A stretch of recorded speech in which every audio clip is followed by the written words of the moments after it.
যে বেগুন ছিল রমজান মাসে 20 টাকা কেজি, সেই বেগুন এখন 60 থেকে 70 টাকা কেজি। আমাকে মতো সাধারণ আয়ের মানুষ 70 টাকা কেজি পেঁপা কিনে খাওয়া পারবে? সম্ভব না। ক্রয় ক্ষমতার বাইরে চলে গেছে। সহনীয় পর্যায়ে না থাকলে সাধারণ মানুষ নাকাল হয়ে পড়ছে।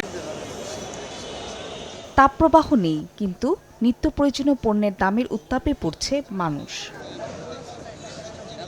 খুলনাতেও সবজির বাজারে নৈরাজ্য। দাম বেড়েছে কেজি প্রতি 10 টাকা থেকে 40 টাকা পর্যন্ত। বিক্রেতারা দাম বৃদ্ধির পেছনে খোঁড়া অজুহাত দেখালেও ক্ষুব্ধ ক্রেতারা। আমাকে মতো সাধারণ আয়ের মানুষ 70 টাকা কেজি পেঁপা কিনে খাওয়া পারবে?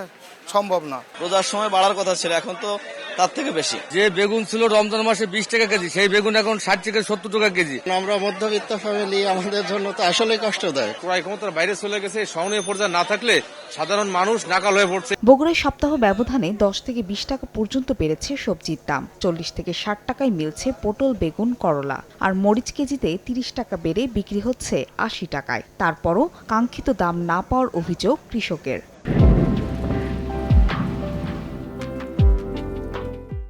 হাটে আমদানি নেই দেখেই দাম বেশি, আর আমরা পাচ্ছি কম। এক ট্যাঙ্ক ওষুধ দিতে গেলে 150 টাকা লাগে, সপ্তাহে 2 দিন ওষুধ দেওয়া লাগে।